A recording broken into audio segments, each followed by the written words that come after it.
隨住中九龍繞道油麻地連接九龍灣段今日正式開通，九巴同城巴將會喺聽日開辦新路線及更改現時路線嘅行程。九巴方面將會喺聽日開辦33MIX 流往荃灣西站同油塘，途經沙咀道、九龍灣商貿區同埋觀塘商貿區，服務時間為星期一至五，朝早8:05由荃灣西站開出，下晝5:55由油塘開出，公眾假期就停開，全程車費係15蚊。另一條新線252S 同樣會喺聽日開辦，來往屯門恒順園同觀塘碼頭，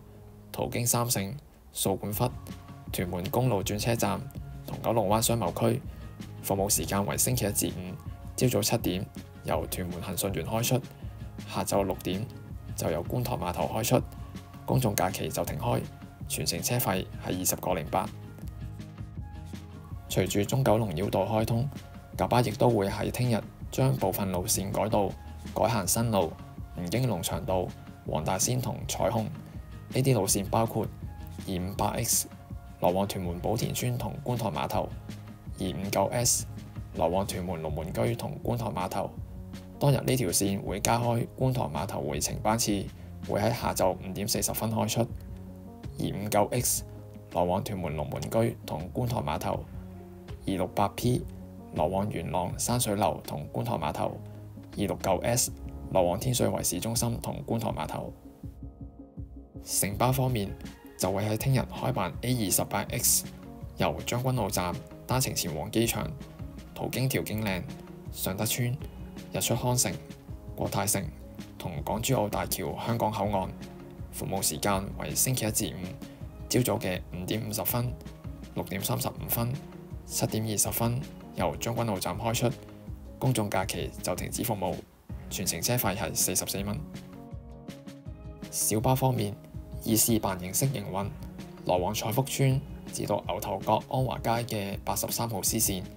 因為營運期屆滿，會喺明年1月1號起停止服務。乘客可以選擇九巴 2X 同28號 B 線，或者小巴83號 M 線前往牛頭角。規劃緊嘅南港島線西段，政府建議加設華貴站，令到沿線車站增加至到8個，並且會喺數碼港站設置1個車廠。方案已經得到行政長官會同行政會議批准。